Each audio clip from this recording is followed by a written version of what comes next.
बड़ा भारी बरगद का वृक्ष था। उस वृक्ष पर हजारों भांत भांत के पक्षी दिन भर किलोले करते रहते थे, या यूं कहिए कि पूरे जंगल के पक्षी उस वट वृक्ष पर विश्राम करने के लिए जाते रहते थे। कुछ पक्षियों का तो वो वृक्ष स्थायी निवास स्थल था। उस वृक्ष पर रहकर पक्षी अपार आनंद की अनुभूति प्राप्त करते थे। कहते हैं हम जब किसी स्थान पर या किसी व्यक्ति के साथ एक लंबे समय तक रहते हैं तो हमें उससे मोह हो जाता है। इसी तरह उस वृक्ष पर रहने वाले सभी पक्षियों को उस वट वृक्ष से मोह हो गया था। एक दिन की बात, जंगल में सूखा पड़ गया। कई वर्षों से पानी नहीं बरसा, जंगल के वृक्ष सूख सूख कर मुरझाने लगे। वो वट वृक्ष भी पानी न बरसने के कारण सूखने लगा। समस्त पक्षी धीरे धीरे करके उस वृक्ष को छोड़कर जाने लगे। जब वो वृक्ष पूरी तरह से सूख गया, उसके पत्ते डालियां टूटकर नीचे गिरने लगे, तो उस वृक्ष पर रहने वाले सारे पक्षी उस वृक्ष को त्याग कर किसी दूसरे स्थान पर चले गए। केवल एक बूढ़ा गिद्ध उस वृक्ष पर अकेला बैठा रह गया। उसने देखा कि वृक्ष पर रहने वाले सारे पक्षी एक एक करके वहां से जा चुके हैं। कुछ पक्षियों ने उस बूढ़े गिद्ध से भी चलने को कहा, परंतु गिद्ध ने जाने से मना कर दिया। बूढ़े गिद्ध ने सोचा कि मेरा जन्म इसी पेड़ पर हुआ है, इसी वृक्ष पर मैं खेल कूद कर बड़ा हुआ हूँ। मेरे जीवन के सारे सुख मुझे इसी वट वृक्ष ने दिए हैं। आज जब इसके ऊपर विपत्ति है तो मैं इसी विपत्ति में छोड़कर अकेला कैसे चला जाऊं? इस वृक्ष ने मुझे पाल पोस कर बड़ा किया है, दुख सुख में मेरा साथ दिया है। मैं इस वृक्ष का ऋणी हूँ, मैं मरकर भी इस वृक्ष को छोड़कर नहीं जाऊंगा। बूढ़े गिद्ध ने मरते दम तक वृक्ष का साथ न छोड़ने की कसम खाई। कुछ दिन और बीते तो वो वृक्ष बिल्कुल जर्जर हो गया, उसे दीमक काटने लगे, लेकिन गिद्ध फिर भी उसे छोड़कर नहीं गया। दिन में थोड़ा इधर उधर घूमकर अपना भोजन जुटा लेता था और शाम होने पर उसी सूखे हुए वृक्ष पर आकर बैठ जाता था। इसी तरह से कई रोज बीत गए। जो पक्षी उसे छोड़कर दूसरे स्थान पर चले गए थे, उन्होंने सोचा कि गिद्ध काका अभी भी उसी सूखे वृक्ष पर बैठे रहते हैं, क्यों ना हम सब मिलकर उनके पास चलें और उन्हें समझा बुझाकर अपने पास बुला लाएं।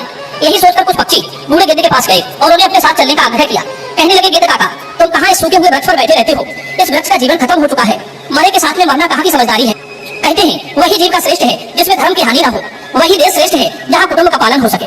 ये वृक्ष बिल्कुल जर्जर हो गया है, दीमक इसे रात दिन दलाई जा रही है। किसी दिन हवा के तेज झोंके के साथ ये गिर जाएगा, फिर तुम कहाँ जाओगे?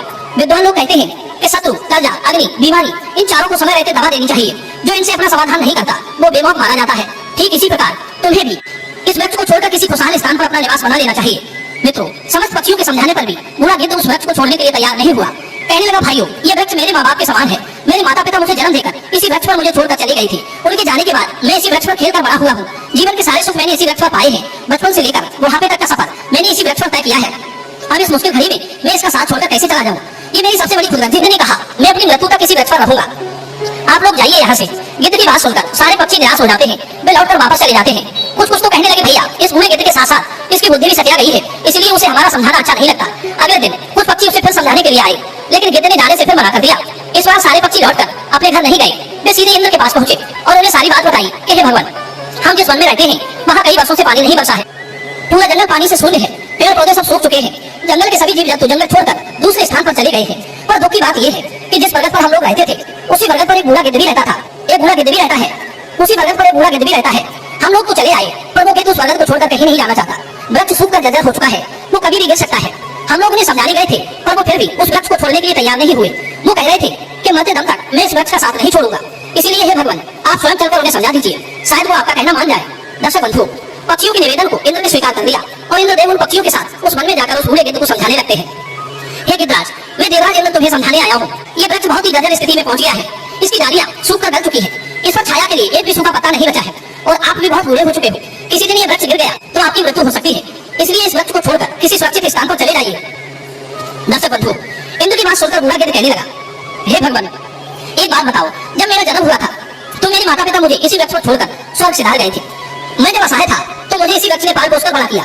मैं इसी पर खेला कूदा हूँ, इसी पर रहकर सारे सुख उठाए हैं। इसी वृक्ष पर रहते रहते मैं बूढ़ा हो गया, मेरा पूरा जीवन इसी वृक्ष की छांव में बीता है। आज जब इस वृक्ष पर विपत्ति आ गई तो मैं इसे छोड़कर कैसे चला जाऊँ? अक्सर लोग यही कहते हैं कि विपत्ति आने पर गरीबी में वे अपने हितैषियों का, अपने बंधु बांधवों का साथ छोड़कर चले जाते हैं। मैं उन मतलबी लोगों की तरह नहीं हूँ। मैं मरते दम तक, आखिरी सांस तक अपने माता पिता के तुल्य इस वृक्ष का साथ निभाऊंगा। गिद्ध का ऐसा अद्भुत प्रेम देखकर इंद्र बहुत खुश हो जाते हैं। कहते हैं, गिद्ध, मैं तुम्हें वरदान देना चाहता हूँ, बताओ तुम्हें क्या चाहिए? तब गिद्ध कहता है, हे भगवान, यदि देना चाहते हो तो मुझे वरदान नहीं चाहिए, इस बरगद को वरदान दे दीजिए ताकि ये हरा भरा हो जाए, इसकी आयु बढ़ जाए। मैं तो वैसे भी बूढ़ा हो चुका हूँ, थोड़े बहुत दिन का जीवन शेष बचा है। मेरे बाद इस वृक्ष की छाया में हजारों पक्षी सुखी रहेंगे, सबका भला होगा तो मुझे भी खुशी होगी। गिद्ध की बात सुनकर इंद्र ने उस वृक्ष को फिर से हरा भरा बना दिया, पूरे जंगल में पानी बरसा दिया, सारे जंगल के वृक्ष फिर से हरे भरे हो गए, चारों तरफ हरियाली छा गई। जो जीव जंतु पशु पक्षी जंगल को छोड़कर चले गए थे वे फिर से उसी जंगल में लौट आए। सारे पक्षी उसी बरगद पर आकर कलरव करने लगे। सब पक्षी उस बूढ़े गिद्ध काका की खूब सेवा करने लगे, उनके लिए भोजन पानी सब वही लाकर देते थे। मित्रों, इस प्रकार गिद्ध का शेष जीवन सुखपूर्वक बीत गया। हमें भी इस कहानी से सीख लेनी चाहिए